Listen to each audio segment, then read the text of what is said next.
कवि कहले हजारे ब्राह्मण मारिले आज्ञा जेतिकी पाप जदि जीवन रे गोटे गोरु मारंती ताठु पापी संसार कहीं ना सबुठु सी हूँ बड़ पापी तेणु ए जो पाप आपण करिसंती बोले हजारे गोरु मारिले जेतिकी पाप गोटे छोटिया छुआ मारिदेले आज्ञा सेतिकी पाप हजारेटा टिकी पिला मारिले जेतिकी पाप गोटे स्त्री हत्या कले सेतिकी पाप हजारटी स्त्री हत्या कले जेतिकी पाप जदि जानी शुणी कार वंश ध्वंस करदेले ताठु पापी संसार कहीं ना ताकु तीन लोकरे मुक्ति नाही तेणु ये जो पाप आपण करूछंती एटा कलिजुगर मनीष पई आपण जेते कथा कहिबे आज अनुकूल होउनी वातावरण प्रतिकूल होउची कहा पाई के दाई आमे से गुडा को निजे रोजगार करछे अच्छा निजे आमे जते बेले ताकू वरण करछे आमे मरिबानी आ मरिबो की से आमे निजे भूल करी अन्य ऊपर दोष दे दे जाऊ आमे सबुथिरे भाबी काईगी ना आमे ब्रह्म हत्या पाप कले आमे नारी हत्या पाप कले आमे पुत्र हत्या पाप कले आमे सब पाप रे भाग तेणु ए पाप पाई ये जगत रे कहारी केले मुक्ति नाही तेणु आपण जो गोरु मारी थिले जहा करिथिले गोटे नारी बध कले पुतनाटा को मारिले तेणु आपण पाप रे पड़िबेनी किए पड़िबो नारायण कहले देवर्षि ताले कोन मु से नरक कुंड रे पड़िबी बड़ निंदा हबो काई नाई सचराचर जगतर मालिक मु जदि नरक कुंड रे पड़िबी भारी कष्ट हबो गोटे काम कर अच्छा याकू किछि परिहबनी विकल्प माने प्रभु मु कोन छाड़ीछि मु पचारली बोली मो प्रभु से नरक कुंड रे पड़िबे काईगी आपण अन्य किछि उपाय करनांती ना गोटिए उपाय अछि जदि प्रभु कोनोसी सती स्त्री ठारू पदाघात आनिबे छाती रे ताले से पापरु बंची जिवे प्रभु टिके हसिले कहले देवर्षि ये तो अति सहज कथा मो घरे 8 5 महिषी अछन 8 5 महिषी 8टा सती नारी जहा को कहबी से गोटे पदाघात मो वक्ष देश रे कर दबो आपण ते धुई आइले आपण मुक्ति हे जाऊ आ असुविधा किछि नै सेठी मन खुशी रे नारायण जा अष्टपाट महिषी को पाकर मिलिले हो प्रभु नारायण फेरी गले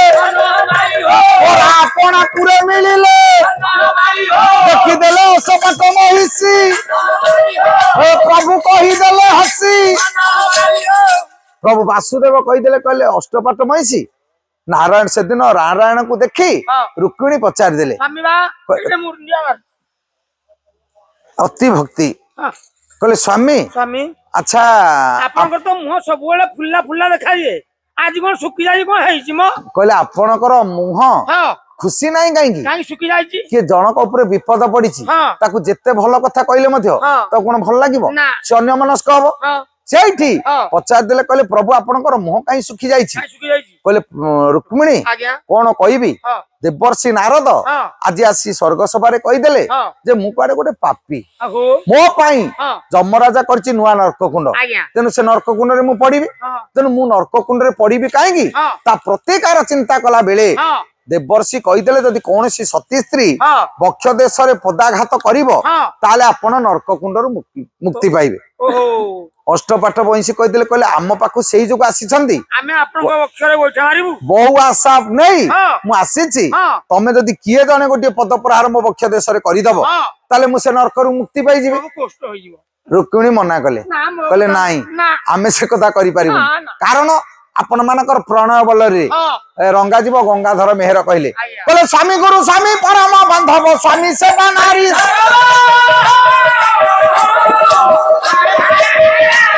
आउ स्वामी पदे भक्ति अर्चनारे भक्ति अर्पित करिबु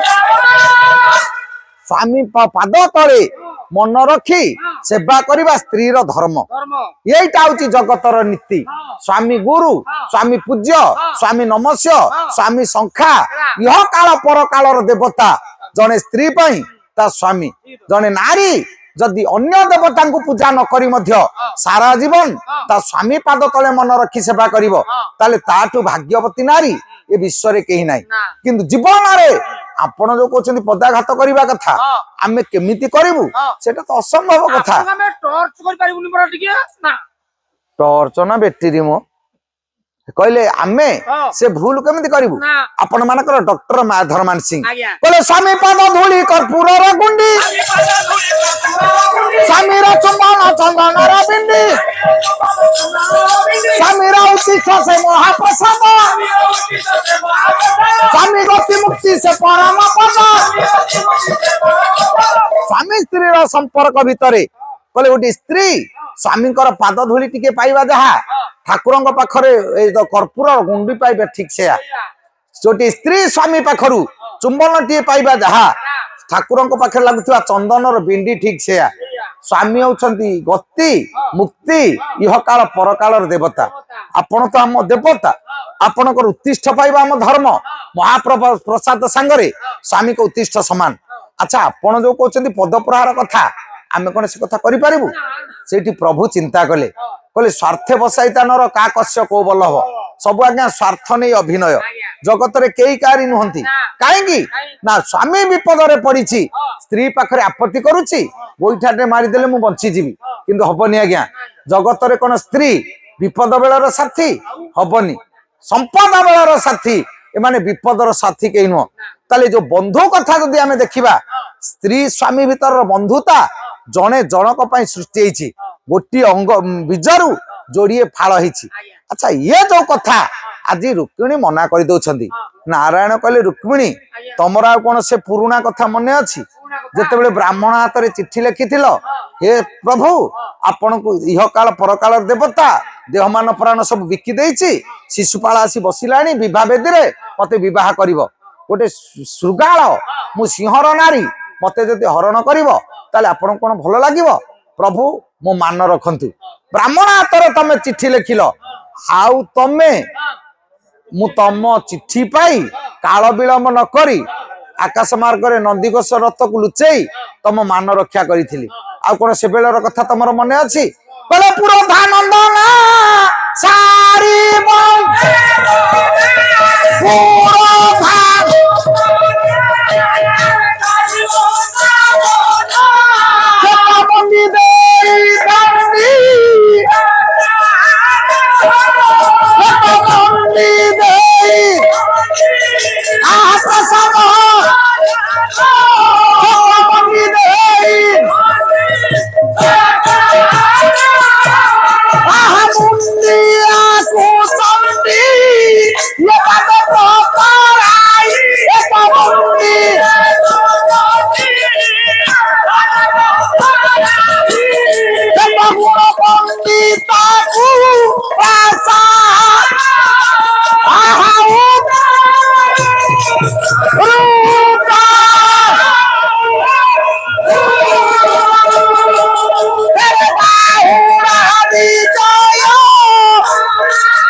ଯଦୁମଣି ମହାପାତ୍ର ଘଣ୍ଟ କବି ଉତ୍କଳ ଘଣ୍ଟ ଯଦୁମଣି କହିଦେଲେ ବହି ହେଲା ପ୍ରବନ୍ଧ ପୂର୍ଣ୍ଣଚନ୍ଦ୍ର ଦେଖନ୍ତୁ ଘଣ୍ଟ କବି ଯଦୁମଣି ମହାପାତ୍ର ମୁଗୁର ବାଡିଆ ପଦ ଯେତେ କବି ଅଛନ୍ତି ଓଡିଶାରେ ଯଦୁମଣିଙ୍କ ଭଳି କବି ସୃଷ୍ଟି ହେବେନି ଆଉ ଏଡା ସୁନ୍ଦର ଆଉ ଆଜି ଜଗତର ମଣିଷ ନେତା ପାଗଳ ଏଇତ ଭୋଟର ପାଗଳ ସମସ୍ତେ ଅସ୍ମିତା ଅସ୍ମିତା ବୋଲି ଘୁରି ବୁଲୁଛନ୍ତି ମୃଗ ନାଭିରେ କସ୍ତୁରୀ ଅଛି କିନ୍ତୁ ମୃଗକୁ ଯେତେବେଳେ ବାସନା ହେଲା ଜଙ୍ଗଲ ଯାକ ଡେଇଁ ଡେଇଁ ତଣ୍ଟି ଶୁଖିଗଲା ମଲା ପଛକେ ସେ କହିଲା ବାସନା ଟା କୋଉଠୁ ଆସୁଛି ଜାଣିପାରିଲାନି ଦେଖିଲା ବେଳକୁ ତାରି ନାହିରେ କସ୍ତୁରୀ ହୋଳିଛି ସେମିତି ଆମେ ଅସ୍ମିତା ବୋଲି ପାଗଳ ହଉଛେ କିନ୍ତୁ ଆମରି ଘରେ ଅସ୍ମିତା ଅଛି ଆମେ ଦିନେ କାଳେ ଜାଣିନେ କିଏ କାହାକୁ ମନେ ରଖିଛି ଓଡିଆ ଅସ୍ମିତା ବୋଲି ଯାହାକୁ କହୁଛେ ଅସ୍ମିତା ବଞ୍ଚେଇଛି କିଏ ଯୋଉମାନେ ବଞ୍ଚେଇଛନ୍ତି ସେମାନେ ଆଉ ନାହାନ୍ତି ନାହାନ୍ତି ଭଞ୍ଜ ନାହାନ୍ତି ରାଧାନାଥ ନାହାନ୍ତି ଯଦୁମଣି ନାହାନ୍ତି ରଙ୍ଗାଜୀବ ଗଙ୍ଗାଧର ମେହେର ନାହାନ୍ତି ବ୍ୟାସକବି ଫକୀର ମୋହନ ଏମାନେ ନାହାନ୍ତି ଏମାନେ ବାଢି ଯାଇଛନ୍ତି ଆମ ପାଇଁ କିନ୍ତୁ ଆମେ ଖାଇବାକୁ ଆମର ବଳ ନାହିଁ ଆଉ ସଂସାର ପରା ଦେଖିବେ ଯାହା ଘରେ ଧନ ଅଛି ତାକୁ ରୋଗ ଯେ ଡାକ୍ତର ମନା କରିଛି ଖାଇବୁନି ଯାହା ଘରେ ଭାତ ନାହିଁ ତାକୁ ଡାକ୍ତର କହୁଛି ଭଲ ମନ୍ଦ ଖାଇବୁ ପଇସା କାଇଁ ଆକୁ କହୁଛି ତୁ ଅମୃତଭଣ୍ଡା ସିଝା ଖା କୋଟିପତି ଲୋକ କିନ୍ତୁ ତାକୁ କହୁଛି କଲିଜା ଖା ଘରେ ଭାତ ନାହିଁ ଆଉ ଖାଇବ କୋଉଠୁ ତେଣୁ ଯାହାର କାନ ଥବ ତା ଘରେ ସୁନା ନଥବ ଆଉ ଯାହାର ଗ୍ରହଣ ଖଣ୍ଡି ନାକ କାନ ନଥବ ତା ଘରେ କିଲୋ କିଲୋ ସୁନା ସେ କଣ କରିବ ପାଦରେ ବାନ୍ଧିକି ବୁଲିବା ତେଣୁ ପ୍ରଭୁ ସବୁ ସୁଖ ଆଜ୍ଞା ସମସ୍ତଙ୍କୁ ଦେଇନି ଯଦୁମଣି ମହାପାତ୍ର କହିଦେଲେ ଓଡିଆ ସ୍ମିତାର କର୍ଣ୍ଣଧାର ଭଞ୍ଜ କବି ସମ୍ରାଟ ହେଲେ ଇଏ ହେଇପାରିଲେନି କାହିଁକି ଆକୁ ବୁଝି ପାରିଲେନି କେହି ସେ ସହଜ ଆକୁ ବୁଝିବ କିଏ ଯଦୁମଣିଙ୍କ ପଦ ହଉଛି ଆଜ୍ଞା ନଡିଆ ନଡିଆ ତୋଳିବୁ ତାକୁ କତା ଛଡେଇବୁ ବାଡେଇବୁ କୋରେଇବୁ ଖାଇବୁ ଏତେ ପରିଶ୍ରମ କିଏ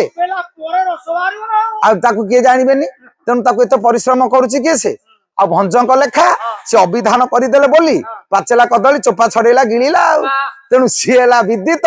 ଇଏ ବିଦିତ ହେଲାନି ଯାହାକୁ ବୁଝି ନ ପାରିବେ ସେ କଣ ଭଲ ଲାଗିବ ଭଲ ଲାଗିବନି ଆଜ୍ଞା ଭଲ କଥା ପରା ହିତୋପଦେଶ ବିଶ୍ୱୋପଦେଶ ଭଲ କଥା ଜଗତରେ ଭଲ ଲାଗିଲାନି ଆପଣ ଗାଁ ଗଣ୍ଡାରେ ବୁଲିବେ ବୁଲିଲା ପରେ ଯେତେ ପିଲା ଅଛନ୍ତି ତାଙ୍କୁ ପାଖକୁ ଡାକିବେ ପୁଅ ସିଗାରେଟ ଖାନା ଗୁଟୁକା ଖାନା ପାନ ଖାନା ଏଗୁଡା ଦେହ ପ୍ରତି କ୍ଷତିକାରକ ଆପଣଙ୍କୁ ଦେଖିଲେ ସେ ଲୁଚିବେ ଭଣ୍ଡ ଆଇଲା ଆଇଲି ବତେଇବ ଆମକୁ ବୁଝେଇବ ହବନି ତାକୁ ଯଦି ଡାକିବ ପୁଅ ଆସୁନୁ ମୋ ପାଖରେ 100 ଟଙ୍କା ଅଛି ଆଉ ତୁ 10-50 ମିଶେଇ ଦିଅନ୍ତୁ ବୋଲେ ନିବିଟେ ହେଇଯାଆନ୍ତା ସିଏ ଦେଖିବେ ସଞ୍ଜ ବେଳକୁ ତମ ପାଖକୁ ସବୁଦିନ ଆସିବ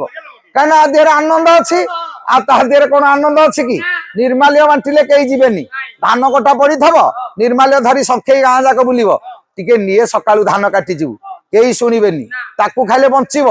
ଆସିକା ଫଟି ପାଉଚୁଟେ ଦେଇଦବ ବେଳ ବାହାର ନଥିବ ସିଏ ଦା ଧରି ଦୁଆରେ ହାଜର ଖରା ହେଇଯାଉଛି ଆଉ କେତେବେଳକୁ ଉଠିବୁ ସନ୍ଧ୍ୟାବେଳେ ପିଇ ଦେଇଛି ଆଉ ତା ସାଙ୍ଗରେ 1 କୋଟିଏ ଟଙ୍କା ପାଇବନି ଶୀତ ରାତି ବାପା ମଲା ମାଲା ଖୋଜିଲେ ସଖେଇ ଗାଁ ଯାକ ମୁଣିବେନି ଯଦି ଆଣିଥିବେ ଆସୁନୁ କାହିଁକି ଅଛି ମୁଁ ଆଣିଛି ସିଏ କଛା ମାରି ଆଗରେ ଯାଇଥିବ ଭାତ କିନା ଧରିକିରି ଚାଲୁନ କାହିଁକି ସେ କଣ ସବୁ ଗାଁରେ ରହିବ ସବୁର ମୂଳେ ଭୁଲ କଥା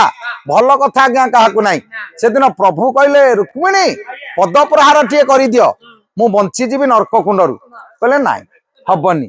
ପ୍ରଭୁ ଚିନ୍ତା କଲେ କହିଲେ ଇଏ ସବୁ ସମ୍ପଦର ସାଥୀ ତମେ ସେଦିନ କହିଲ ମୁଁ କାଳ ବିଳମ୍ବ ନ କରି ନନ୍ଦିଘୋଷ କୁ ଆକାଶ ମାର୍ଗରେ ଲୁଚେଇ ତମକୁ ସେଦିନ ନେଇ ଯାଇଥିଲି ତମେ କଣ ମନେ ରଖିଛ ଆଉ କହିଲେ ଧପଟ ଲମ୍ପଟ କରାଇ ତାହାକୁ ଆଉ ପରମ କପଟି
ଦେଖନ୍ତୁ ଯଦୁମଣି କହିଲେ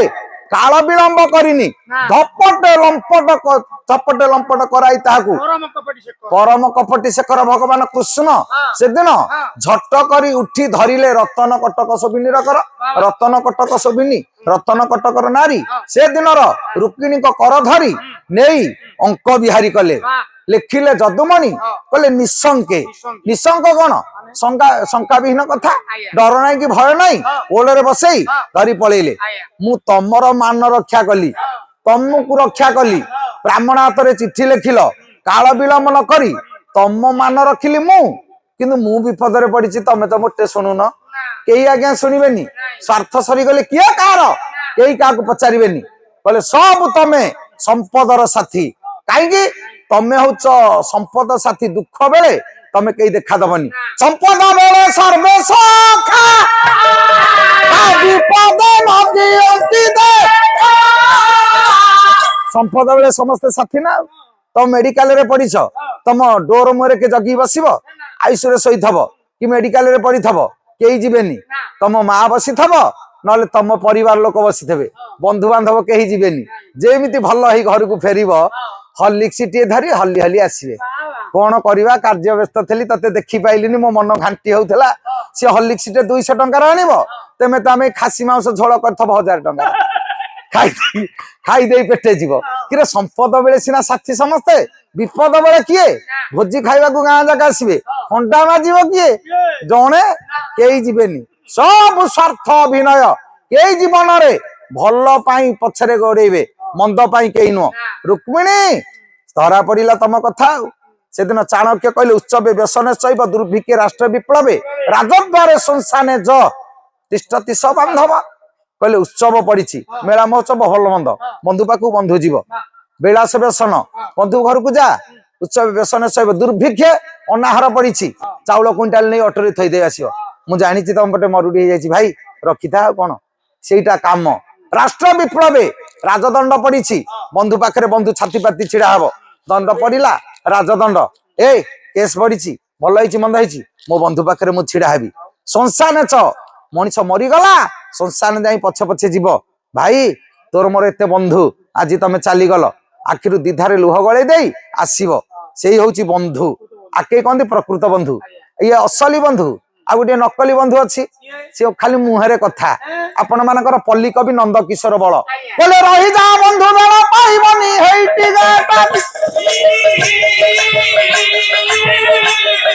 ଭୋକ ହୋଇବଣି ଭାତ ଖାଇଯାଅ ପତିରେ ଧାନ। କହିଲେ ବନ୍ଧୁ ବହୁତ ଦିନ ହେଲା ଆସିନୁ, କାହିଁକି ଯାଉଛୁ, ରହିଯା ତୁଣ୍ଡରେ। କିନ୍ତୁ କହିବେ ଏଇଠି ଧାନ ଶୁଖୁଛି, ତାମାନେ ଆମ ଘରେ ଭାତ ନାହିଁ। ପଟିରେ ଧାନ, ଆଜି ତ ପଟି ନାହିଁ, ହେଁସ ପଟି ସବୁ କୁଆଡେ ଲୁଚିଗଲା। ଆଉ ସେ ନିଆଁ ଅଛି 7ଟା କମଳର କାମ। ଗୋଟେ ହେଁସ କାକରରେ ଗହିର ଭିତରେ ତମେ ଶୋଇବ, ନିଆଁ ବାହାର କରିଦବ, ଏକ ମୁଣ୍ଡାରୁ ଝାଳ ବାହିତ। ଆରେ ଗନ୍ଥା ଏତେ ଘୋଡେଇଲେ କଣ ହବ, କମ୍ବଳ ଲାଭ ଅଛି? ସେ ସବୁ ହଜିଗଲାଣି। କହିଲେ ପଟିରେ ଧାନ ଶୁଖୁଛି, ତାମାନେ ଆମ ଘରେ ଭାତ ନାହିଁ। ଇଏ ପଟିରେ ଧାନ ଶୁଖୁଛି, ଇଏ ପାଗ ହବ, ଢିକିରେ କୁଟା ହବ, ଭାତ ରୋଷେଇ ହବ, ବନ୍ଧୁ ତେମେ ଖାଇବ। ଇଏ ହଉଛି ନକଲି ବନ୍ଧୁ। ରହିଯା ବେଳ ପାଇବନି ହେଇଠି ଗାଁଟା ଦିଶୁଛି, କହୁଥବ ରହିଯା, କହ ନାଇଁ ଯଦି ତୋର କାମ ଅଛି ଯାଉନ, କେତେ ବାଟ କି, ଏଇଠି ତ ଗାଁ ଦିଶୁଛି ଆଉ। ଇଏ ହଉଛି ନକଲି ବନ୍ଧୁ, ସେ ଦବାରେ ଆଜ୍ଞା ମୂଲ୍ୟ କିଛି ନାହିଁ। ପ୍ରଭୁ ଚିନ୍ତା କଲେ, କହିଲେ ରୁକ୍ମିଣୀ ତମେ ସବୁ ସମ୍ପଦର ସାଥୀ, ବିପଦର ସାଥୀ ତମେ କେହି ହେଲେ ନୁହଁ। ସବୁ ସମ୍ପଦ ବେଳେ ସଖା, ବିପଦ ବେଳେ କିଏ ଅଛି, ଦେଖା ଦେବେନି। ତେଣୁ ସେଇଠି ମୁହଁ ଶୁଖେଇ ନାରାୟଣ ବିଚାର କଲେ, ଏମାନଙ୍କ ପାଖରେ ଆଉ କିଛି କାମ ନାହିଁ। ରୁକ୍ମିଣୀ ମୁଁ ଚାଲିଲି, ମନରେ ଗାଢ ବିଷାଦ। କାହିଁକି? ନିଜେ ନାରାୟଣ ଚିନ୍ତା କରୁଛନ୍ତି, କିରେ ମୁଁ ବିପଦରେ ପଡିଛି, ମୋ ପାଇଁ କେହି ନୁହଁ, ମୁଁ ସମସ୍ତଙ୍କ ପାଇଁ। ଆପଣ ଦେଖୁନାହାନ୍ତି, ଚନ୍ଦ୍ର ଦିନ ଅନୁତାପ କଲେ, ମୁଁ ଚନ୍ଦ୍ର ସମସ୍ତଙ୍କୁ ଆଲୁଅ ଦେଲା ବାଲା, କିନ୍ତୁ ମତେ ରାହୁ ଗିଳିଲା ବେଳେ କେହି ହେଲେ ପିଠିରେ ପଡୁଛି, କେହି ପିଠିରେ ପଡିବେନି। ଜଗତ ଯାକୁ ଯିଏ ଦବ ତାକୁ କେହି ଦେବେନି। କାରଣ ଏ ସଂସାରର ନୀତି ସ୍ୱାର୍ଥ ଭିତରେ ସମସ୍ତେ ଗଢା।